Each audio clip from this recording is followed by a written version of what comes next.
at this stage of self-observation, human interactions, I'm not a spring chicken, although I feel it at 39. I've been in a few relationships and learnt a few things.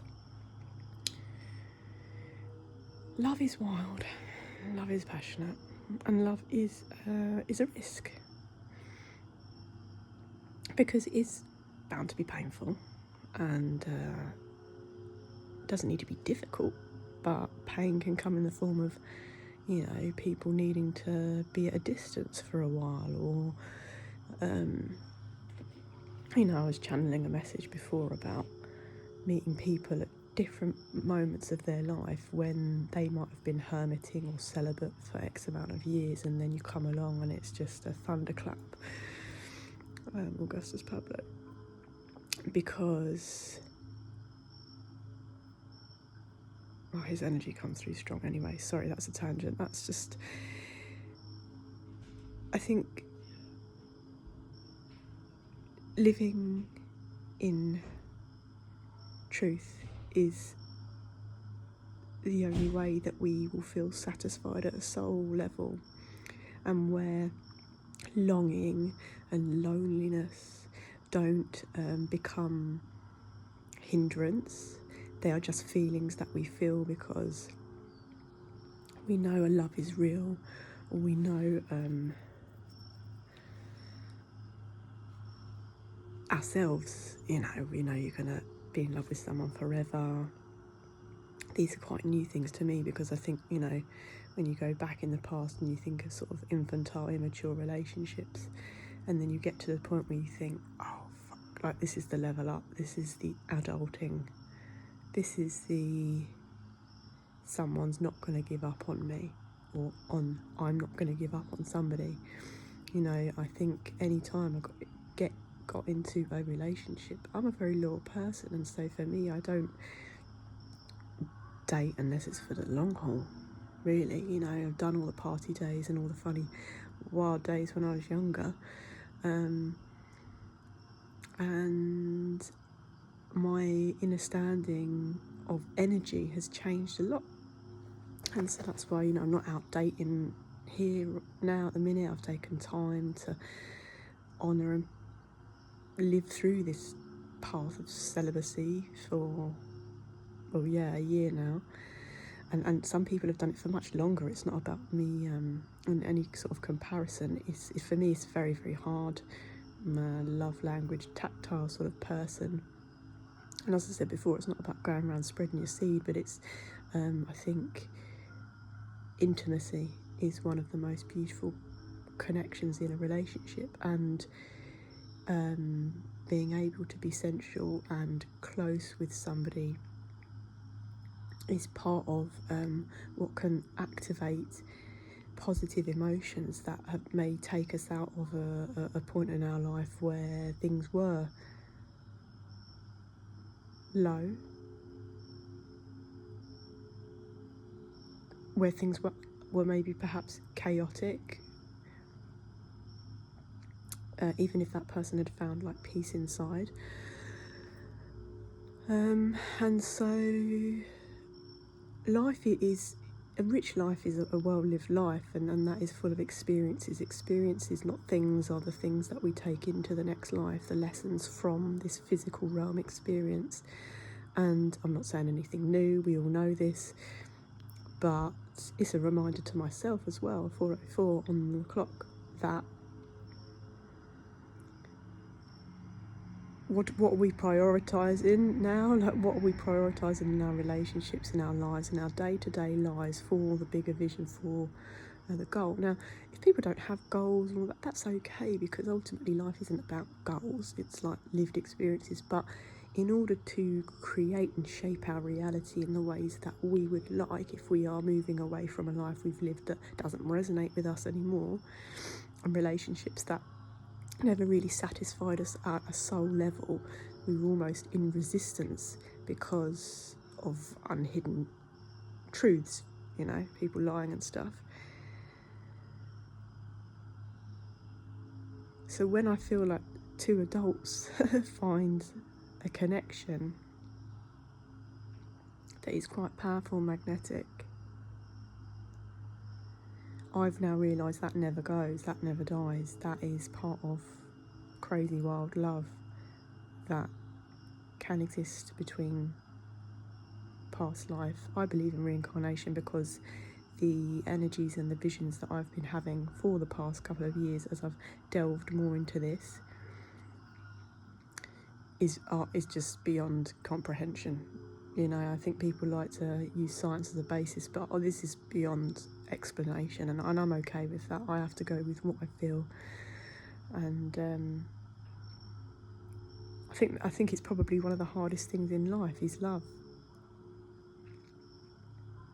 because to maintain that vibration we have to completely detach from the idea of like that other person being ours, or not having their own set of traumas and triggers they have to overcome from a life perhaps where people have used or abused them. And we don't play the victim, it's not a victim thing, but some of us just get warped and trapped into loops. There are very powerful energies that exist in the world, and karma is a funny old thing, and so we can get trapped into stasis. We can get trapped into just like this, like we're just not moving, the stagnancy energetically, like, and that's why I didn't intend to set out on this nomadic, whatever this thing is. Originally it was, you know, come back to London, you don't have a house, don't have a home, this is the home now, this is what gets me through, and the charity, I guess, or the love of other people, because I was healing from something quite well, it's a life or death situation. And so now in this nomadic game, when you keep it moving, what I'm realising is there are fresh ideas, fresh perspectives, fresh energy that gets churned into the mix, rather than this stagnancy of, like, you know, lower vibrations of self-sabotage or hurt or pain or jealousy or anger dominating our physical reality. Because if that dominates, we attract it, we bring it to us. When we don't deal with anger issues, when we don't deal with our mindset, road rage, whatever, we are bringing that into our field. We create our reality. So really, like, the level up is knowing that we have full control in a non-control kind of way. We have full influence over what comes towards us and what we decide to move away from. So love is a profound experience, a profound vibration to learn and to try to maintain. And there's no right or wrong way of doing it. But I do very much believe people can change. I'm one of those people. It's society, it's this modern Western way of really dimming people's light that, you know, says, why can't we start again at 20? Why can't we start again at 30? Why can't we start again at 40? Should life situations, tragedy, trauma, like, come into our lives and push us into a scenario where we are being forced to move? When we ignore the universal signs, like I did, whatever, you get slaps. You get a little 911, 911. That's coming up a lot at the minute. It's a warning. But anyway, we get pushed because we have to be actively an active participant in this weird game. And so when we're like resisting, or we're just, you know, settling or plodding along without input, it's like that track. Is it Bob Andy? Spice of Life? I don't know. What you put into life, you get back. What you give out, you get back. And I don't mean you're going around like giving to receive. No, I'm just saying I never knew about this game of energy. I never knew how to manipulate energy. Oh, I don't like that word because it seems like people think you're manipulative, and I'm not a manipulative person. How we shape, how we use, how we work, because it's a tool. I guess it's the only tool that's around because everything's energy. So a lot of change for us all. A lot of pivotal moments where we can change direction now, and knowing that it's okay, because we must keep it moving. Keeping it moving consists of stillness and rest, because it's more about the mental scape of where are we desiring to go, what's the life we are creating. And there are limitless possibilities for the people.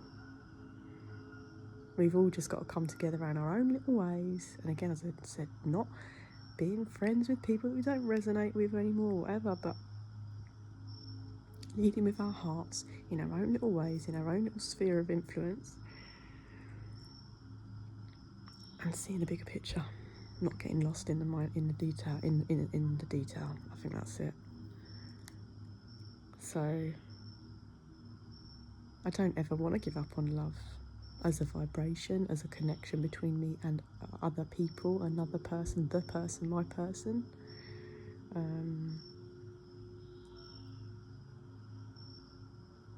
Because that's living, that's life. For me, that's the name of the game. That is to feel, it's to live, it's to be present. And that comes with hurt. And I ain't scared of, anything like that. We just have a cry and we get on with it. We just get on with shit. We got to do what we got to do. And yes, grief and loss can be lifelong when we lose people. But we have more power than we realise to manage and understand and regulate our emotions and our mindset, so that we don't give up on this life. It's a gift to have a physical body. It's a gift to be alive. And I've not always been in this mindset, and so knowing that I can change, I think anyone can do it. And I have empathy for people, but I don't have sympathy for people when they keep themselves in a low vibration. I can offer compassion when people go through tragic scenarios and situations, because this is our human, this is Ubuntu. We support each other, but that person has to pull themselves out of stuff by themselves.